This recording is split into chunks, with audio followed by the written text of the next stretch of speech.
Welcome to the MSDW podcast. I'm Jason Gumpert, editor at msdynamicsworld.com.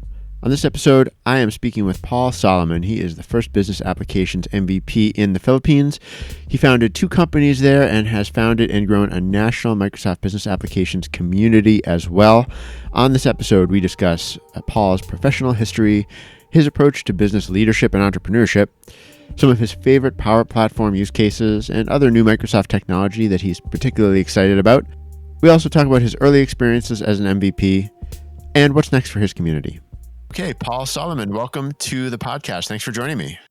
Hi, Jason. How are you? I'm good. And I was looking forward to getting a chance to talk to you.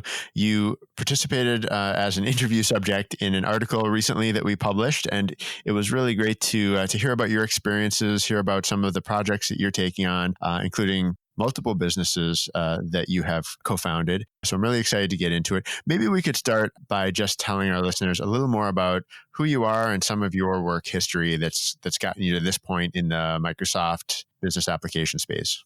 Yeah, so thank you, Jason. So again, I'm Paul Soliman. I'm from the Philippines. I'm an MVP for business ops, and I've been doing business application, I think, since 10 years. I mean, I'm 10 years in the industry already. So I'm a co-founder of 2 businesses. One is Raven, which is the property management system and asset management system of to automate tenant experience here in the Philippines for condominium subdivisions and also like restaurants and something like that. Everything that has asset. And I also created a company called Hacktiv. This is a business apps consultant, like a freelancer platform. So it's really the mission of this business is to really help the community of like a functional consultant, developers.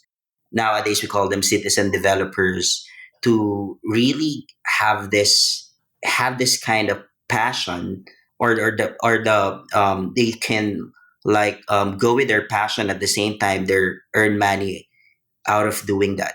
And yeah, so I'm doing the community here in the Philippines. I co-founded the community, I think, since July last year, and we've been growing. We started at, of course, 2 people, me and the other guy, but now we're 300 plus on our Facebook group. And I've been busy lately because, you know, invites are coming for like speaking engagement, especially for the tech space here in the Philippines. So yeah, Jason, that's pretty much. Yeah, I mean, you said I've been kind of busy, and I thought, well, you're only running 2 businesses, so how busy could you be? But and if we could go back maybe a little further into your work history, which I only know a little bit about from essentially reading the interview that you did with Linda Rosenkrantz. You started off as essentially kind of a NAV developer and consultant, right? In this space. Yeah, so I started as a support engineer in Starbucks Philippines for their NAV and of course LS Retail. And of course, as I learned the product, I started to explore the CAL for NAV development. So first, I'm just creating a report because there was a good developer that time, and he was my mentor. He taught me how to like do some basic coding in Dynamics NAV, and I think it's like Dynamics 5.2 or 4. I don't know. I forgot. Before, well, the reason I got inclined is because when I came to Starbucks Philippines, they're shifting their POS. So they have this vendor that is homegrown here in the Philippines, but of course, as the business got larger, they need really a POS that can easily integrate to their ERP and like produce this sales and inventory in real time. So when that moment came, I was supporting the POS hardware and software. So the mentor that I was talking about asked me if I could like learn this to just build reports for the store managers and for the some of the finance reports in Dynamics NAV. So pretty much Starbucks taught me a lot in terms of culture, not only on the tech side but also how you really be passionate about what you're doing. So I got really inclined in Dynamics NAV, and that was so from 2009, since I was an OJT, or I'm doing the on the job training or an intern, I was really doing Dynamics that time. And you went from there to other NAV focused roles, right? I think you were at the company representing Mercedes Benz in the Philippines, Hmm. or Mercedes Benz themselves, maybe. So after Starbucks, I think I resigned 2013, or a latter part of 2013 or 2014 early. So I was trying to apply for a NAV position with this nonprofit organization, but unfortunately they did not hire me. So Mercedes Benz Philippines, or CATS Motors, called me if I'm interested to do like an application specialist role or job. So I think I started 2014. I was just like a year or 1 year on that company. So technically I was gonna like do some coding stuff, but they have this ERP there, the old school ERP. So I can't say the name, but it's very old school. I think they're the guinea pig of that ERP system, and I was trying to like do the system administrator for that, like some SQL backend, and the problem with that is it's really a mess. I mean, programmers are not there already on that particular vendor. And if we want to fix something, we go to the SQL to fix something. And that's not right, right? Yeah, that's So, a nightmare.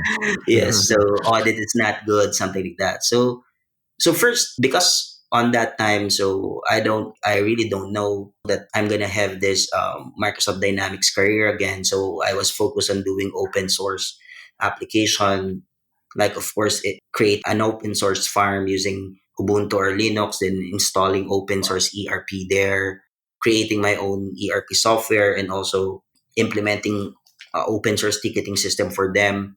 So I think the successful that I've implemented there is the open source ticketing system, because I'm the IT application specialist that time, and I also do support. I want to automate things because they don't have that system. So they gave me that project to automate that kind of thing. So that time, some portals and SaaS is not that yet famous, or companies are not using that frequently. So I decided, but I know the direction that SaaS is gonna, or the cloud is gonna be the future, right? That time. So I decided to Hmm. create this portal, put apps there, like, but of course it's not really fully hosted on a public cloud. So I just have this server, then put everything there, the application that we can use. So all of them are no cost and open source. Okay, so you're investing, or you're spending your time focused on automation, focused on ERP and business processes, but really in an working against an open source platform, Yep. which is honestly not something I hear very often. I know there are open source ERP platforms out there. What was your overall impression of working in that type of an arrangement? Well, the context is, this is the problem here in the Philippines. The mindset for acquiring a software or a paid software is not an investment but an expense. You know what I mean? So Hmm. Yeah. so really, in terms of cost saving measure, because I'm the IT application specialist that time, I need to really find something that will cost nothing to the company or for the company. But I mean, open source software are great because it's driven by community.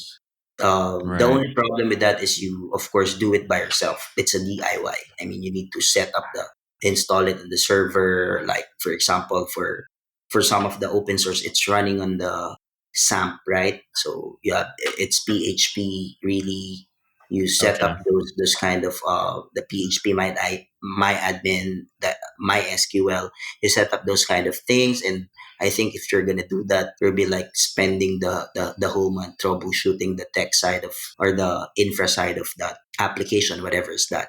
But in terms of features and efficiency, you just need to be very, or you need to really explore, because you need to look at the reviews and something, go to the forums, or I mean the open source community has reviews there. I mean, my favorite is sourceforge.net, because you have a lot of like open source product there that has reviews already.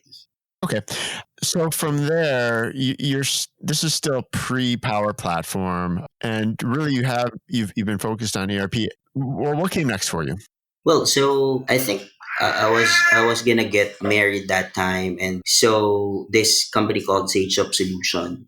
I think there was a headhunter. Sorry, there was a headhunter who like emailed me, or I think PM me in LinkedIn that this company is looking for a project manager. So because number one, I'm not enjoying the work anymore because I hate doing time in time out. You know what I mean? I hate Yeah. the five to eight job or sorry fixed time model. So I really needed to get out. I don't want to be alienated. So when I saw the opportunity, the pay is great. So I applied, got the job, and it's really good because when I got there, they're doing this ERP implementation as well. But I don't know that I'm gonna be assigned to one of the biggest NAV project here in the Philippines, which is Philippine Red Cross. And not only that, there's a lot of like NAV project that company is already like implementing with. So I got into NAV again. So I, Okay. I did not expect that. I did not expect that. Was your perspective any different coming from a world where you were with open source and struggling with all the things that come along with an open source solution? Was it a struggle to go back to commercial software? Well, for me, it's if you're really into like business apps, because I mean, as I told you from the very first of my career, I was doing this business applications already in terms of like studying the process and some sort of that. For me, open source is like, or paid software or open source software or a licensed software are practically the same. It's just when you're into an open source, you do everything, and Yeah. that's gonna eat a lot of time. But in terms of like functionality, it's not, technology is like 10% for me. It's really how you do, number one, it's really how you do it with the people, meaning empathic listening or something like that. Then, of course, craft the process. And after crafting the process, is the technology going to be fitted? Whatever technology you're going to use still applies this day and age. So at the time that you were with this partner, that Philippine Red Cross, what was the scale of that project? Was that the biggest project you had been involved with, or? Well, Starbucks still the biggest because when I got involved in Starbucks, like we were implementing 200 plus stores, and those stores had two POS. So imagine the users of that store. So it's times two. Then of course you have the back end that you will be supporting, which is an ERP, of course, which is NAV also. And of course we implemented the Starbucks card, or the loyalty card that time connected to their LS retail. So Philippine Red Cross is something like, I think it's not similar, but in terms of scale, it's practically the same because in Hmm. Philippine Red Cross it's nationwide, right? Meaning Philippine Red Cross is Red Cross, right? So Philippine Red Yeah. Cross is technically, they're nationwide, they're everywhere. So of course we need to monitor the donation. So the I think the complex part of that is when we implemented the blood bank module inside Dynamics NAV. What was that? A blood related Blood bank blood module. bank. Okay, Yeah. got it. Was that custom? Yeah. So that's customized. Of course, we don't I have it imagine. in Microsoft Nav, right? Yeah. Yeah. Yeah, it's not part of the accounting Yep. package. You mentioned sort of the idea of empathic or empathic listening. Is that the term you Yep. used? Can you talk a little bit about how that fits into your approach to working on technology projects? Mm. Sure. So before, I don't know that, right? I mean, until I listen to Satya Nadella, then read Hit Refresh, right? I don't know if you Hmm. read that book already. So there's a topic there about empathic listening. For me, if you really want to create a good solution or a good tech, you really need to listen and to feel the people around you, not only the user of the particular app, but to feel the culture of the company. Because again, as I mentioned, the technology is just 10%. It's really the people that will be using that application and the environment that you need to be deploying with. So there's a lot of bureaucracy, number one. If you don't listen to that, then you won't be able to finish the project because you need someone to be an ally when you're doing that project, right? You need to also assess by doing empathic listening. You will be assessing like, is this person is the right person to really ask question or really interview, really do the business process review, or this team the right team to drive the project. So you really need to get to those people's mind and really study everything about them, both behavioral and sometimes physical, but that's not important. But it's really, you need to listen to them. Mm-hmm. And I can imagine that as the Power Platform became, an offering, a viable offering, that maybe fits in pretty well with some of those values and some of those ways of approaching technology challenges. It sounds like you really embraced it very early on and now focus a lot of your time on solutions based around Power Platform, more so maybe than NAV or Business Central based solutions. Is that true? Yeah, so well, as of today, I was really impressed because of how Microsoft democratized this product, right? So I think I was testing it since 2016. So in my previous company, so after Sage Shop, we founded Accelerate Technologies, which is also a Microsoft partner. So I'm impressed with, of course, Azure, CSP that time, or cloud solution providers, not that famous here in the Philippines. So I was one of the first mover to that kind of like licensing and to use Azure on that kind of mode. So I combine it. So when Power Apps that time, it's not yet Power Platform. So I Right. was so impressed. Like, oh, you can really create an app for like one day and connect it to your databases and something like that, and also Microsoft Flow. So it was impressive because I mean this is what we need. Okay. Can you talk a little about the decision to found your own business as opposed to being an employee for a Microsoft partner or for a Microsoft customer? How did you, reach the decision that you should try this? Because it takes some bravery. It's a bit of risk. Yeah. Yeah, so it's really a risk. I mean, I Mm-hmm. was I was really contemplating and always reflecting on that decision since I've jumped in as an entrepreneur. So I read Seven Habits of Highly Effective People. So technically, I read books, right? And if you want to live in this, like if you're gonna live principle based, or if you want to have this principle based living, you should have your principles, right? So for me, and to begin with and in mind, I really love to do what I want to do. So first is, if I want to do what I want to do or what I love to do, I cannot be an employee forever, Yep. So my creativity and some sort of my like idea or something like that. And when I took the strength finders, I got my number one strength is like futuristic ideation and communication. So I dwell on that, and yeah, it confirms that I have this really idea and I want to like give this to the people and help the people about this. So if I'm just an employee, I think I will not be able to execute my idea, or at the very least help people. So you made the decision, you founded a company, and then you founded a second company. I helped run one company. What's it like running two companies? Oh, good question.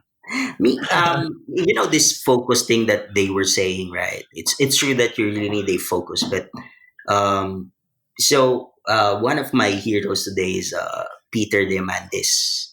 So I don't know if you know Peter Diamandis. So I don't Price think X so. Price X founder, helping Elon Musk and other folks who wants to go to space commercially, something like that. Okay. So I struck with what he said, that if you have multiple projects, it will also bring multiple rewards. And in terms of focus, I'm doing business apps for my two different company. So in Raven, I'm the CTO. It's still a business app in a way because, of Mm. course, we're doing business processes for property management. And for Hacktiv, It's really business apps driven and technology driven because we help company to hack their pain points and turn it into a solution that they can feel already. So for me, the focus is, yes, I'm running two companies, but still the focus still tech and business combined. The problem is going to be if I created another business that is a hotel or a retail store, then even though I have a lot of money, but if I can because I don't have this domain knowledge and also expertise on that, and then I'm gonna be defocused. But running two companies, doing the same thing, using my strength and my expertise and also my experience, past experiences, I think I still have the focus, even if it's Mhm. three, four, five. And it seems like you're serving different needs within the marketplace. And I don't know if the businesses are they focused mostly in the Philippines, or are they focused? Do they have international customers as well? For Raven, yes, we're focusing on the Philippine market this time because we just Raven is just running like 2 years. Hmm. So we just want to really focus on the Philippine market first because we have a vision to really serve the property management and the real estate industry, also the construction industry, to just like future proof everything there. So Philippines first, we want to serve Philippines first. For Hacktiv, because it's a technically a community driven platform that does business up. So I have some projects, closing projects in Singapore before I have this US based project. So that of course it's all about dynamics and power platform. Hmm. Okay. How would you describe the real estate or the property management business in or industry in the Philippines right now? Is it desperately in need of new technology? Is a lot of it? Is it moving quickly? Is it behind the times? Good question. So I think the property management and the real estate businesses here in the Philippines are pretty much doing good. But in terms of technology adoption, so well, the Philippines generally, whatever industries that we're lagging because number one, again, as I mentioned, the mentality is a software is an expense, not an investment. Number Right. two, they're afraid of like putting more. If they saw something new, they will technically look at it as a new job or a new task. So technically, that's bad, right? So that's why the adoption is not that really good. It's actually present to all other businesses here. In terms of property management and real estate, the only good thing that's happening is because of this COVID situation, they're starting to be digitally transformed slowly because number one, if you're living in a condo, you have property manager, right? That property manager, of course, the duty is to really take care of the tenants or the unit owners. With this social distancing and something like that, no contact policy, they really need this kind of system that they can operate, they can monitor everything that's happening in the building without being there physically. So they're starting to adapt that. And also you will see also there are some software vendor or provider here in the Philippines that does VR for the real estate industry in terms of like in selling. Like if you want to view the unit, you don't need to go to that unit, to that actual unit. Just go to the internet and wear this VR headset or a VR glass, then you can explore the unit already, something like that. So there we're just starting to adapt new technologies as of today. Okay. Interesting. What are some of the Power Platform focused projects or solutions that you built that are some of your favorites? I assume some of the capabilities that Raven has done are you enjoy, I would guess. But can you maybe point to any other particular work that you or your team has done that you thought was a really good example of Power Platform's capabilities? Sure, for Hacktiv, I think we got one of the biggest airline company here in the Philippines. So well, the good thing about Power Platform is really like democratizing the power of that and also connecting that to a third party applications, right? So we help that client in terms of like, so they have this Oracle ERP. So the problem with that is they don't want to buy licenses for all of their employees, right? Because it's gonna be huge expense or a huge impact in their OPEX. or in their capex. So the leads came from Microsoft. They asked us if we want to help this organization, and we said yes. So the good thing about Power Platform is we technically created a solution like for 10 days. The solution is up already. So it's an approval workflow solution. So they did not buy any Oracle licenses anymore. We just created a Power Platform solution for them. Well, specifically Power Apps and Power Automate. Connect that to the Oracle. So when somebody requests or do the PR, purchase requisition, the approval goes to Flow, and it will. So we use Azure functions to connect to their on-premise ERP. Then we're calling that Azure function using a Flow or the Power Automate. Then if somebody requested an approval using Power Apps, the approvers will see this pending documents that they need to approve.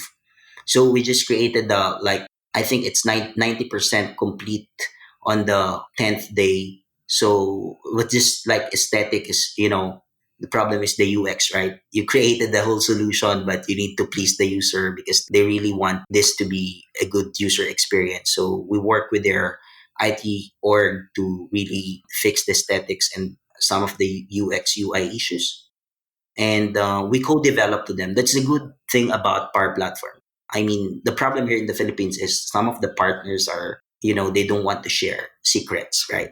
Everyone doesn't want to share secrets or You're this protected. yeah, they're so territorial or something like that. But us, we in Hacktiv, we want to empower. I mean, because one of our mission is to really empower citizen developers, right? So instead of like us being bugged by their request or something like that, what we did is to co-develop it with them, turn over the whole solution or the package, and did a power ups in a day that is focused on the solution that we've created. So it's like being used by hundreds of users already there. And the good thing with that is it's connected to a third party application, which is the Oracle ERP. Mm-hmm. And I bet there's people at the company that could say, this is how much it would have cost us to build that for Oracle. And it must have been a huge savings. Yeah, agree. So that's why when we also quoted the service, they said, "Oh, this is just what you're charging." Yes, because it's pretty much we don't need to develop. Yeah, I've been hearing a few stories like that recently, and I think that's going to become, if it maybe already has become, but one of the real strengths of selling organizations on the Power Platform as opposed to their legacy applications. Huge amounts of license that they can sort of reduce from their legacy systems and replace in quite short order, like the example you gave. I think we're going to keep hearing stories like that. Mm-hmm. You also mentioned, based on the people who work either are employed through Hacktiv or who find roles there, are they mostly traditional sort of trained developers who have a full understanding of development and enterprise applications, or are some of them less technical? It's a mix actually. So our community is a mix. Our pool of talents are a mix of like people who can, of course, do the hard coding like C sharp and .NET, something like that. Also some open source thing like Python. But some other are really into this functional consulting practice, which is the Mm-hmm. traditional way of doing like the business application. So the idea there was when the community was like created this hackathon, and then we matched them, right. So there's a developer, there's a functional consultant. They didn't even had a project experience. So we saw that in these hackathons, they can really build together. So it's the pro and the citizen developers building an application for 5 hours. And the amazing result of that is that 1 month project before can be built for 5 hours. Mm-hmm. It's How not, much you it's can not, get done in 5 hours? yeah. So, well, the sample was when we did this hackathon for education, one of the groups there created an anti bullying app that has a backend. Mm-hmm. That's a good thing. That has a database of students. Front end is complete. Technically, the crude solution is really working, and it seems like that solution was created for like 6 months. Right. Yeah, it's it's very impressive. I saw some of the hackathon entries from the recent Business Application Summit. And yeah, some of them were very good. And they pulled in AI and they pulled in, mixed reality.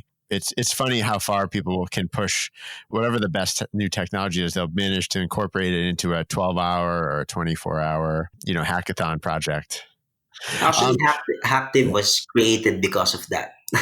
I oh, mean, cool. the name Hacktiv, because I mean, as I mentioned, we really had an awesome experience in this hackathon. Even students can create application that you cannot imagine, right? So that's Hmm. why that's our idea of like, don't you don't really need to pay hundreds of people to create a solution for a company.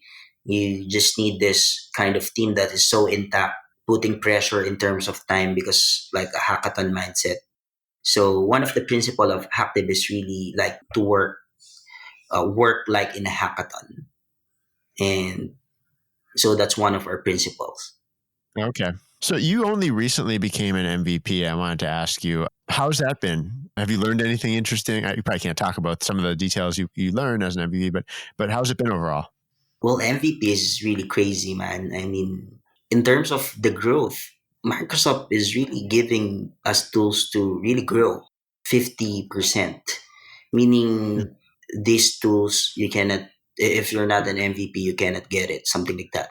So it's really, I'm so blessed and lucky that I just, received this award. So I started a community without thinking of being an MVP, right? So because one of my mission is to really help the Philippines to build careers in business ops, because what I just want is to share my experience. Like, I came from a province. I did not graduate in Manila, which is right. Mhm. Every good school is there, but the experience that we were talking about this entire podcast about Starbucks, about everything.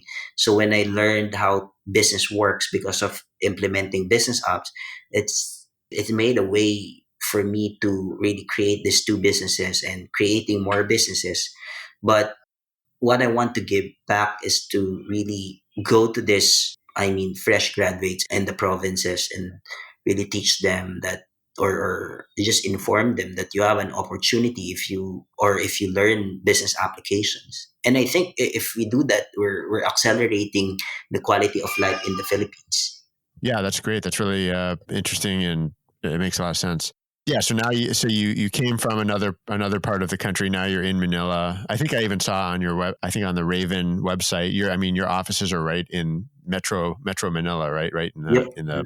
business district. Mm-hmm. What's next? I mean, do you have your eye on any interesting projects in particular? Any big community events that you're planning? I'm sure you've had to adapt them because of the COVID situation, all probably online at this point. But yeah, what do you have your eye on for the community? Wow, too many plans for the community. I mean, when again, as you mentioned, the about asking me about what's being an MVP. When you became an MVP, it opens a lot of like opportunity to help not only for businesses but to really help the community, because now you got this influence and even the network outside the Philippines. I got them and be friends with them, build a group or something like that. Well, so I have technically two communities. So I'm a member of this APAC base app communities that was driven by former Microsoft employee, and we created this community to really help and to really educate people about business application Dynamics 365 and Power Platform. Then my second community is this PH based. We call it Base Apps PH. That's really doing some Power Platform education or creating citizen developers around their community. So what's next? So well, I got invited to be a speaker in Build 2020. So I'm Oh, very so cool. blessed that they invited me to be a speaker, like a 15-minute talk for that particular topic. And so I have this. I set this vision. So I call it the citizen developer for all. Sorry, I'm so inclined with being a citizen developer. I think this is the future of work, and together with the pro developer, right? So I have this 2022 vision for the community here in the Philippines to really like create a program, a 1 month program for the community members, for fresh graduates, for students, to just like do like the app in a day, Power BI in a day, Flow in a day, or Power Automate in a day, those in a day training of Microsoft, then putting some perspective about how you do the empathic listening, how you do the consulting for a client, how to implement Business Central, something like that. So in a very like short span, like sorry, it's not 1 month, it's 1 to 6 months. So just open their minds about this possibility of being a citizen developer, that they can shift their careers, because in this COVID situation, everything is uncertain, right? So we don't know what will happen next. Even here in the Mhm. Philippines, government is did not lift up the quarantine yet, so we're still in quarantine. But there's a lot of like employees from big companies being retrenched. So the good thing is, I mean, if you're a consultant, because this digital, I mean, Satya Nadella mentioned this 2 years worth of digital transformation in 2 months, right? So it's very true. Even in the Philippines, we're experiencing that. I mean, there's a lot of company that's asking me to just implement Microsoft Teams because they don't have Mhm. this kind of like tool to do a collaboration. So if you're a citizen developer, if you know how to do things that you don't need to even hire a developer, then you can create a solution and later on be a consultant to a company or sell that solution to a particular company. So that's my vision 2022, is to really build citizen developers. I think that will have a dent in terms of like building the quality of life here in the Philippines. Yeah, I think there's a huge opportunity to teach Power Platform, and I haven't seen. This is maybe something for me to investigate more, but what kind of organized efforts there are out there. I think it seems like community efforts like the one you're describing are the main way right now that students or career changers, like you said, people who maybe are leaving a big corporate role, are looking for a new profession and maybe can be trained, like you said, fairly quickly, especially if they have time right now and an internet connection, on something new in this space. So I think there's a huge potential there, but it still remains to be seen how quickly that will happen. Right, right. So right now, actually, I'm exploring adaptive card. So I mean, you're asking me about uh, what keeps me busy in terms of our platform. So well, adaptive card is very promising. I mean, it's it works together with the pro developer and the citizen developer. And that's the concept of being able to sort of display, process information or data from an app rendered into other third-party interfaces, right?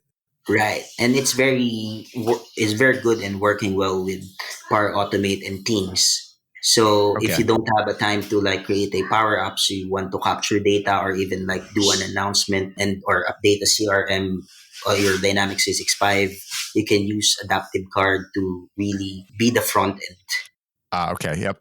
Do you expect to see more of Power Platform related work being rendered or surfaced in Teams over time? Is that going to become one of the primary Oh places in yeah, your view that, yeah? yeah. Because I mean, so I attended some of the sessions in the Business Up Summit recently, right? So the good thing is they're democratizing power ups to teams already. I mean, even the model driven app later. So the good thing with that is you can like design your power ups inside Microsoft Teams. And I think that's a sign that Microsoft is really integrating those two stack together. And I mean, yeah. I have to admit that one confused me a little bit. I can certainly 100% see the vision of making Power Apps, accessible and useful within Teams. I was surprised that there would be a need to develop the apps within Teams, just because development of a new app and launching of a new app still is something that requires some governance and some oversight. So it didn't, to me, I saw the same thing and I haven't discussed it with anyone, so I'm interested about your thoughts on it. To me, Teams doesn't seem like the place to be authoring anything, but that was my first reaction when I saw that approach. I don't know. Do you disagree? Do you think it's okay to develop in Teams? Well, for me, I think, well, this is my opinion. I think Hmm. Microsoft just want this kind of experience for the, let's say, a developer or a citizen developer to really create something that will be fitted in the team's user experience. It's Okay. for me, governance is second, but they want to utilize or optimize what you can really build on top of Teams using Power Apps or even other products inside the Power Platform. So because if you create a solution using that authoring tool, which is on Teams, you can really like fix the UI issues right away. Oh, okay. That makes sense. Yeah. Well, I'll be interested to see how that evolves and how seriously Microsoft takes it, whether they get those tools working very quickly or whether it's something that maybe takes more time. I'm interested to see how it progresses. Yeah. Good. But I think Microsoft is investing a lot in Teams and Power Platform combined. Yeah, I mean, I have to say I was impressed with the advancements that they made, both with, I think, Teams, and I think also, I thought the advancements they made between Power BI and the rest of the Power Platform seemed very promising too. I think that showed a lot more maturity in some of those maybe smaller details, but important ones. Mm-hmm. Good. Paul, I really want to thank you for taking the time to chat with me here. It was really interesting reading a little about your story first, and now the ability to ask you a few more questions and get more of your perspective on things here about your businesses. I really appreciate you taking the time to do it today. Yeah. Thank you, Jason, for this opportunity. I mean, I'm always available for this kind of talk because we just want to, of course, evangelize people that there's this tool that they can use already to consume technology, right? This democratized technology that was created or something like that. And with this kind of like discussion, we can like do evangelization to other people that doesn't know this tool. Awesome. Well, thanks again. This has been another episode of the MSDW podcast. My thanks to Paul Soliman for joining me today. If you have any questions or want to reach out, please contact me by email, jgumpert@msdynamicsworld.com. You can also follow us on Twitter, MSDynamicsWorld. Until next time, this is MS Dynamics World signing off.